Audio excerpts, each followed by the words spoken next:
आज सहारनपुर के देवबंद में एक जनसभा को संबोधित करने पहुंचे गठबंधन के तीनों प्रमुख एक मंच पर मौजूद रहे, जिसमें लाखों की तादाद में गठबंधन के समर्थक भीड़ की शक्ल में नजर आए। भीम आर्मी के समर्थक भी भारी तादाद में मौजूद रहे और उनका कहना था कि हम गठबंधन को ही जिताएंगे। एक जनसभा को संबोधित करते हुए बीएसपी सुप्रीमो मायावती, सपा अध्यक्ष अखिलेश यादव और आरएलडी प्रमुख चौधरी अजीत सिंह मंच पर मौजूद रहे। मायावती ने जनसभा को संबोधित करते हुए सीधा निशाना प्रधानमंत्री नरेंद्र मोदी पर साधा। बीएसपी सुप्रीमो मायावती ने कहा, इतनी भीड़ देखकर पगला जाएंगे नरेंद्र मोदी। मायावती ने बीजेपी और कांग्रेस को दोनों को निशान पर लेते हुए कहा, अब बीजेपी कांग्रेस को आजमाने की जरूरत नहीं है। इतना ही नहीं, मायावती ने कहा कि बीजेपी का नाटक काम नहीं आएगा और उन्होंने आगे बोलते हुए कहा कि बीजेपी जाने वाली है और गठबंधन आने वाला है। इलेक्शन के वक्त ही बीजेपी और कांग्रेस को गरीबों की याद आती है। 15 लाख रुपए देने का वादा कर बीजेपी ने गरीबों का मजाक उड़ाया है।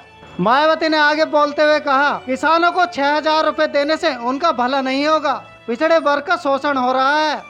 बीएसपी सुप्रीमो मायावती ने पूर्व प्रधानमंत्री इंदिरा गांधी पर भी निशाना साधा। मायावती ने कहा, इंदिरा गांधी ने भी गरीबी हटाने का नाटक किया था, लेकिन किया कुछ भी नहीं।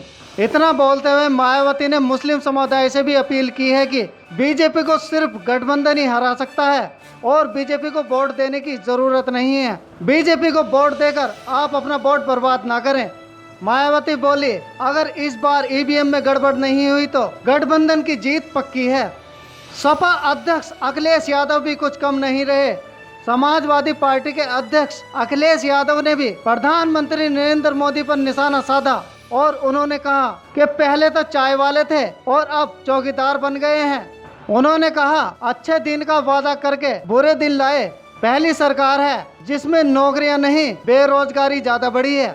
तीसरे नंबर पर आरएलडी प्रमुख चौधरी अजीत सिंह मंच पर आए और उन्होंने कहा, इनकी मां ने तो सिर्फ इन्हें झूठ बोलना ही सिखाया है।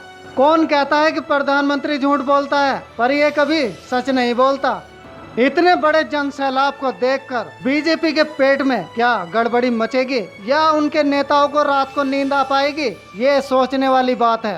तीनों पार्टियों के प्रमुख को एक साथ बैठा देख जनता से जब ये सवाल किया गया तो उन्होंने कहा, इस बार हम सिर्फ गठबंधन को ही जिताएंगे और गठबंधन की ही सरकार बनाएंगे। ब्यूरो रिपोर्ट, बहुजन हलचल न्यूज।